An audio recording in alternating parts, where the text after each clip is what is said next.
നമസ്കാരം. ഇറാനുമായുള്ള നേരിട്ടുള്ള സൈനിക ഏറ്റുമുട്ടലിനെതിരെ അമേരിക്കൻ പ്രസിഡന്റ് ഡൊണാൾഡ് ട്രംപിന്റെ വിശ്വസ്തനും ജോയിന്റ് ചീഫ് ഓഫ് സ്റ്റാഫ് ചെയർമാനുമായ ജനറൽ ഡാൻ കെയ്ൻ ശക്തമായ മുന്നറിയിപ്പ് നൽകിയത് അന്താരാഷ്ട്ര തലത്തിൽ ശ്രദ്ധിക്കപ്പെടുകയാണ്. ഇറാനെ പോലെ ഒരു രാജ്യവുമായി യുദ്ധത്തിന് ഇറങ്ങുന്നത് അമേരിക്കയ്ക്ക് സാമ്പത്തികമായും സൈനികമായും വലിയ ആഘാതം സൃഷ്ടിക്കുമെന്നും അത് താങ്ങാനാവില്ല എന്നുമാണ് കെയ്ൻ വ്യക്തമാക്കുന്നത്. ട്രംപിന്റെ യുദ്ധപ്രേരണകളെ തള്ളുന്ന രീതിയിലുള്ള ഈ റിപ്പോർട്ടുകൾ പുറത്തു വന്നതോടെ വൈറ്റ് ഹൌസിനുള്ളിൽ വിള്ളലുകൾ ചർച്ചയാവുകയാണ്. ഇറാൻ പ്രതിരോധ രംഗത്ത് പുലർത്തുന്ന കരുത്തും തയ്യാറെടുപ്പുകളും കുറച്ചു കാണരുത് എന്ന നിലപാടാണ് ഡാൻ കെയ്നുള്ളത്. ഇറാനെതിരെയുള്ള അവിവേകമായ നീക്കം അപകടകരമാവുമെന്നാണ് കരുതുന്നത്. വേണ്ടത്ര തയ്യാറെടുപ്പുകൾ ഇല്ലാതെ ഇറാന്റെ പരമാധികാരത്തിന്മേൽ കൈകടത്തുന്നത് അമേരിക്കയുടെ പതനത്തിന് വഴിയൊരുക്കുമെന്ന യാഥാർത്ഥ്യം കൂടിയാണ് കെയ്ൻ ഓർമ്മിപ്പിക്കുന്നത്.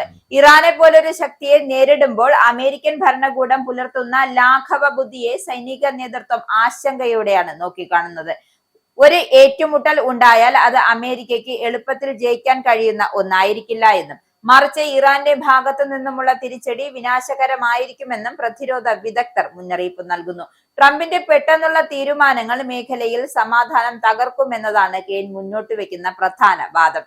ചുരുക്കത്തിൽ ഇറാന്റെ സൈനിക ശേഷിയും പോരാട്ട വീര്യത്തെയും കൃത്യമായി വിലയിരുത്താൻ ജനറൽ ഡാൻ കെയ്ൻ തയ്യാറാകുമ്പോൾ ട്രംപ് അത് അവഗണിച്ച് മുന്നോട്ടു പോകാനാണ് ശ്രമിക്കുന്നത്.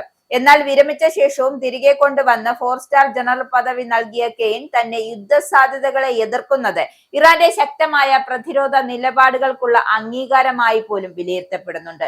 നയതന്ത്രപരമായ നീക്കങ്ങളിലൂടെ അല്ലാതെ ഇറാനെ നേരിടുന്നത് അമേരിക്കയ്ക്ക് വലിയ തിരിച്ചടിയാകുമെന്നാണ് സൈനിക നേതൃത്വം തന്നെ വിശ്വസിക്കുന്നത്. എന്തായാലും അമേരിക്കയെ ലവലേശം പേടിയില്ല എന്ന് തെളിയിക്കുകയാണ് ഇറാന്റെ സൈനിക അഭ്യാസം. ഡ്രോണുകളും മിസൈൽ ലോഞ്ചറുകളും അടക്കമുള്ള യുദ്ധോപകരണങ്ങൾ നിരത്തി സൈനിക അഭ്യാസ പ്രകടനം നടന്നു എന്നതാണ് റിപ്പോർട്ടുകളാണ് പുറത്തുവരുന്നത്. ഇറാൻ റവല്യൂഷണറി ഗാർഡുകൾ രാജ്യത്തിന്റെ തെക്കൻ തീരങ്ങളിലാണ് സൈനിക അഭ്യാസം നടത്തിയത്.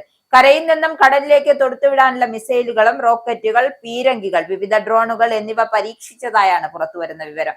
സേനാ വിന്യാസം കാട്ടിയുള്ള അമേരിക്കയുടെ മുന്നറിയിപ്പുകളും ഭീഷണികളും അന്ത്യശാസനങ്ങളും തുടരുന്നതിനിടയിലാണ് ഇറാൻ തന്റെ തല ഉയർത്തി നിൽക്കുന്നത്.